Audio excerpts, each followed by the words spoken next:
준비된 상속은 자녀에게 축복이지만 준비 없는 상속은 불행이 될 수 있습니다. 준비 없는 상속이 불러온 파산에 대해 아주 적나라하게 이야기해 보겠습니다.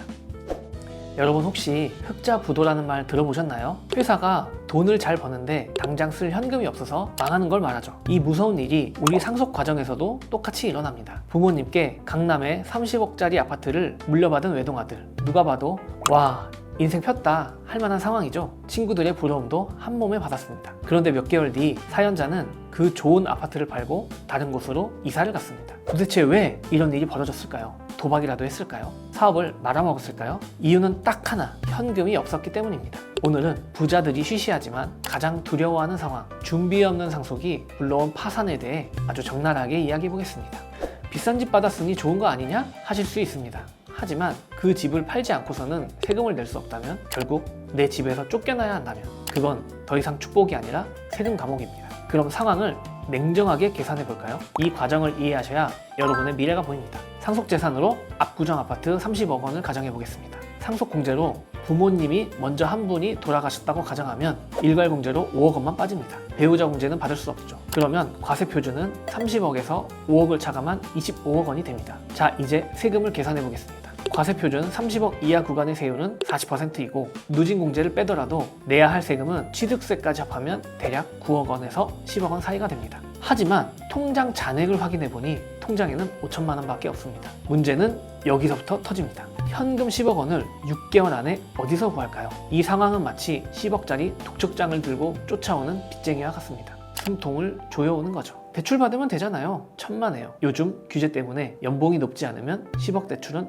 어림도 없습니다. 은행은 집값만 보고 돈을 빌려주지 않습니다. 갚을 능력을 봅니다. 그럼 연부연합하면 되잖아요. 이것도 쉽지 않습니다. 아파트를 국세청에 담보로 제공해야 하고 매년 수천만 원의 이자까지 더해서 갚아야 합니다. 결국 이분은 어떻게 됐을까요? 세금 납부기 아닌 6개월이 다가오자 피가 마르는 심정으로 시세 30억짜리 아파트를 25억 원에 던집니다. 이걸 금매라고 하죠. 자, 그럼 또 계산해 봅시다. 금매를 해서 상속세는 조금 감소할 수 있습니다. 매도 가격은 25억 원이고 상속세, 취득세, 수수료 등을 합하면 7억 원 정도가 된다고 합니다. 그렇다면 남은 돈은 18억 원 정도가 됩니다. 30억 원의 자산가가 될 줄 알았는데 거의 반토막이 났습니다. 이 돈으로 원래 살던 집과 비슷한 집을 매매할 수 있을까요? 어림도 없습니다. 부모님들 지금 혹시 내가 집 한 채 남겨주면 자식들이 알아서 잘 살겠지 라고 생각하시는가요? 죄송하지만 그건 착각입니다. 집만 물려주는 건 상속이 아닙니다. 그 집을 지킬 수 있는 방패까지 쥐어주셔야 진짜 상속입니다. 혹시나 지금 걱정되신다면 당장 자녀들 불러다가 통장 한번 까보라고 하세요. 너 내가 죽으면 세금 낼 돈 있니? 라고 물어보세요. 없다면 지금 당장 대책을 세우셔야 합니다. 이 같은 비극을 막을 방법을 알려드리겠습니다. 첫 번째 솔루션은 부모님이 계실 때 종신보험을 활용하는 것입니다. 자녀가 계약자가 되고 부모님을 피보험자로 하는 종신보험에 가입하는 겁니다. 부모님이 돌아가시는 순간 자녀에게는 사망보험금이라는 현금이 생깁니다. 이 돈으로 상속세를 일부 납부하면 됩니다. 집을 팔지 않아도 되고 대출을 구걸하러 다니지 않아도 됩니다. 보험료는 반드시 자녀의 소득으로 내야 상속세가 과세되지 않는다는 점 꼭